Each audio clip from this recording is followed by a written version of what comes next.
Олон хүн old money гэхээр олон саяын машин, за үнэтэй цаг, тансаг зэрэглэлийн хувцас гэж төсөөлдөг. Гэвч old money-гийн үндсэн санаа нь эд баялаг, нийгмийн байр суурь, боловсролоо бусдад гайхуулахгүйгээр илэрхийлэх явдал юм. Тэгвэл одоо би танд old money төрхийг илтгэх эрхэмсэг төрхтэй 10 цагийг танилцуулъя. 10 дугаар харинд Hamilton Bolton. За энэ бол 41 оноос хойш үйлдвэрлэж байгаа цаг. Хэмжээний хувьд болохоор 27 гарцхан 31 мм-ийн дөрвөлжин загвартай. За гарагдах байдлаасаа бол Cartier-гийн танктай нэлээд төстэй. Хөдөлгүүрийн хувьд болохоор Швейцар кварц хөдөлгүүртэй. За осор нь бол мэдээж арьсан осор, усны хамгаалалт 30 м.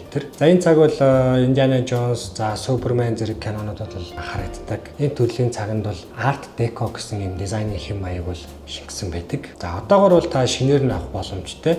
Hamilton-ы official сайтуудад бол зарагддаг. За үнийн хувьд бол нэг 800 орчим долларын үнэтэй байгаа.